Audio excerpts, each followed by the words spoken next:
উত্তরে নদীবেষ্টিত দুই জেলা গাইবান্ধা ও কুড়িগ্রাম। নদীর এপারে গাইবান্ধা সুন্দরগঞ্জ উপজেলা। দুই জেলার মাঝপথ দিয়ে প্রবাহিত হয়েছে 1.5 কিলোমিটার প্রশস্ত তিস্তা নদী। দুই উপজেলার লাখ লাখ মানুষের যোগাযোগের একমাত্র মাধ্যম ছিল খেয়া পারাপার। দিনে নদী পাড়ি দিতে পারলেও রাতে বন্ধ হয়ে যায় খেয়া পারাপার। এতে অনেক সমস্যায় পড়তো তিস্তা পাড়ের মানুষ। যুগ যুগ ধরে যাতায়াতের দুর্ভোগ নিরসনে গাইবান্ধা সুন্দরগঞ্জে নির্মিত হচ্ছে 1.5 কিলোমিটার দৈর্ঘ্যের স্বপ্নের তিস্তা সেতু।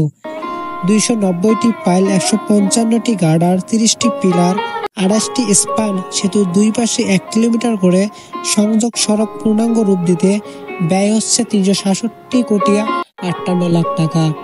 প্রকল্পটি বাস্তবায়িত হলে কুড়িগ্রাম, উলিপুর, নাগেশ্বরী, ভ্রুঙ্গামারী, চিলমারী থেকে সড়কপথে ঢাকার দূরত্ব কমে আসবে 100 কিলোমিটার। চিলমারীর সঙ্গে দূরত্ব কমবে গাইবান্ধা ও বিভাগীয় শহর রংপুরেরও। ধারণা করা হচ্ছে এই সালের জুড়ে যাতায়াতের জন্য উন্মুক্ত করে দেওয়া হবে এই সেতুটি। এই ব্রিজের অপরূপ সৌন্দর্য দেখতে প্রতিনিয়ত ভিড় জমান স্থানীয় ও দূর থেকে আসা দর্শনার্থীরা।